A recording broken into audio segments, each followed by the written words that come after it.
Kicking is critical in every stroke. When it comes to developing the kick, there are multiple ways to do it, and there are multiple positions to kick in. Let's take a look at the different options.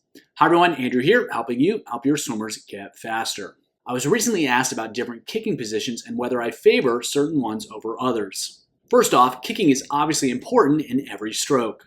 If swimmers have an effective kick, they will swim faster. If swimmers can hold their kick throughout their races, they will swim faster as well. I have a hard time seeing how that's not the case, so it's important to build the legs. That includes kick training, and it includes learning how to use the legs while actually swimming. They're related, but not the same. We'll cover that, but let's first start with different kick positions. First, we can have swimmers kick on their stomach or their back. For flutter and dolphin kicking, we can also have them kick on their sides. These positions are not the same. I don't necessarily think one is better than the other, but they are different. The body positions are different, and since the legs aren't symmetrical, there will be differences in the kick on the stomach as compared to the back. Again, different isn't better or worse, it's just different. As a general rule, the muscles on the back of the leg tend to get a little bit more work when kicking on the back. This tends to be a weakness for many swimmers, so kicking on the back definitely has value. Kicking on the side can also be good because it tends to encourage swimmers to use a more symmetrical kicking action. They tend to kick well in both directions. There are further considerations beyond just the basic positions. On the back, swimmers can be in streamline or their hands can be by their side. Having the hands overhead in streamline puts a little bit more pressure on the ability to control the torso.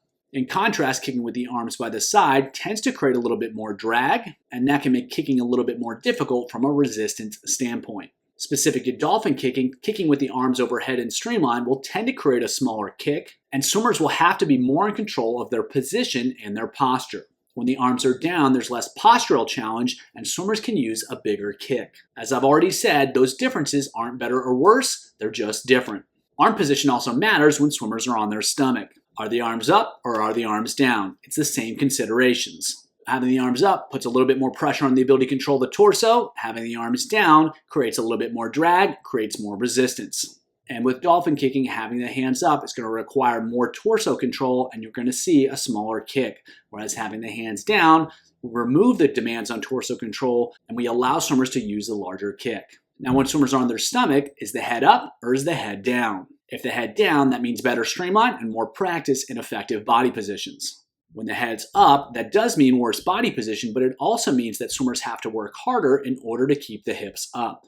When we're trying to provide swimmers with strategies to do so, that's not necessarily a bad thing. We also have to consider what swimmers are holding in their hands, if anything. Holding nothing is not going to be the same as holding a kickboard, which is not going to be the same as holding a very small kickboard or a pull buoy. In those examples, there are different levels of stability involved. More stability means the ability to kick harder. Less stability means that there's more pressure on the ability to kick and control the torso and control position while kicking. Both are valuable. From my perspective, all the different kicking options are just that. They're different. They put more stress in slightly different areas of the kick. For that reason, they all tend to have value. I like to have swimmers become effective in a lot of different kicking contexts, as that allows them to learn as many different components of kicking skill as possible. Fortunately, this has the added benefit of keeping swimmers engaged in what they're doing. Kicking with a board definitely has value. Doing it over and over and over again for really high volumes is not the most exciting thing in the world. And whether we like it or not, if swimmers aren't engaged in what they're doing, they're not going to improve as much as if they were.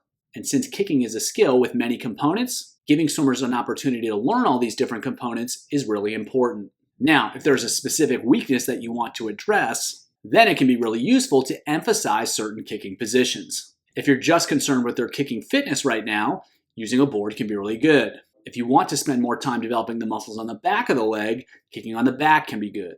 If body position is important, kicking on the stomach with a snorkel and not using a kickboard makes a lot of sense. Again, the key is to understand the options and then pick the best one to solve the specific problem that you face. Of course, these are considerations for pure kick training. Swimmers have to be able to use their legs when they swim as well. If that's not addressed, swimmers can get better at kicking while failing to get better at swimming.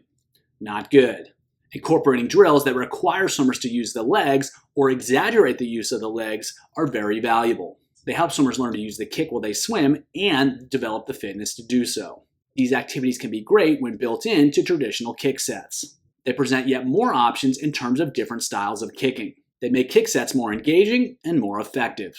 The big picture here is that different types of kicking are not the same. They have unique effects, and those unique effects have value. Incorporating all of them is generally going to help swimmers improve their kicking skill set. Focusing on specific weaknesses by selecting specific positions and styles allows you to leverage different kicking strategies for optimal effect. For more on helping swimmers learn how to use their legs when they swim, check out the video here, check out the video here.